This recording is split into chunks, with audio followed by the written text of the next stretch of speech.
தமிழ் சினிமாவின் இயக்குனர், நடிகர், தயாரிப்பாளர், நகைச்சுவை நடிகர் அப்படின்னு பன்முகத்தன்மை கொண்டிருந்த நடிகர் மனோபாலா அவர்கள் காலமான விஷயம் இன்னைக்கு தமிழ் சினிமாவின் ரசிகர்களையும் அவருடைய சக நடிகர்களையும் பெரிய சோகத்தில் ஆழ்த்தியிருக்கு.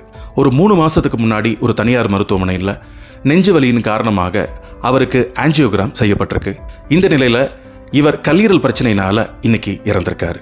1979ஆம் ஆண்டு உலகநாயகன் கமலஹாசன் அவர்களுடைய பரிந்துரையின் பேரில் இயக்குனர் பாரதி ராஜாவின் இயக்கத்தில் வெளியான புதிய வார்ப்புகள் படத்தின் மூலமாக ஒரு துணை இயக்குனராகவும் ஒரு துணை நடிகராகவும் அறிமுகமானவர் திரு மனோபாலா அவர்கள். 1982ஆம் ஆண்டு வெளியான ஆகாய கங்கை இவர் இயக்கிய முதல் திரைப்படம். இந்த படத்திற்கு நவரசநாயகன் கார்த்திக், சுஹாசினி மேம் நடிச்சிருந்தாங்க. இசைஞானி இளையராஜா அவர்கள் இந்த படத்திற்கு இசையமைச்சிருந்தாங்க.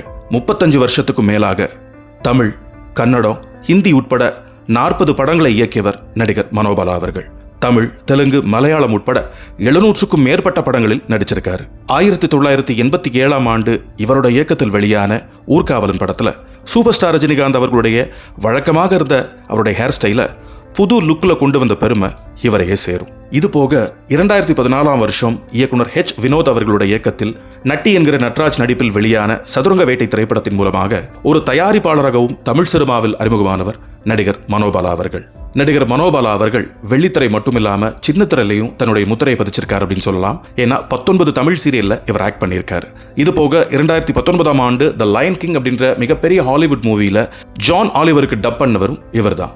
நடிகர் மனோபாலா அவர்கள் தமிழ் சினிமாவிற்கு நிறைய நடிகர்களை அறிமுகம் பண்ணி வச்சிருக்காரு. இது போக வடிவேலு, விவேக், சந்தானம் அப்படின்னு இவருடைய நகைச்சுவை காம்போ நிறைய பேரை வயிறு குலுங்க சிரிக்க வச்சிருக்கு. திரு மனோபாலா அவர்கள் இருக்கக்கூடிய இடம் மகிழ்ச்சியாக இருக்குமா, இல்ல மகிழ்ச்சியான இடத்துல மனோபாலா அவர்கள் இருப்பார்களா அப்படின்னா அது மிகையாகாது. இப்பேற்பட்ட ஒரு நல்ல கலைஞனுக்கு சக நடிகர்கள் தங்களுடைய ஆழ்ந்த இரங்கலை தெரிவிச்சிட்டு வராங்க.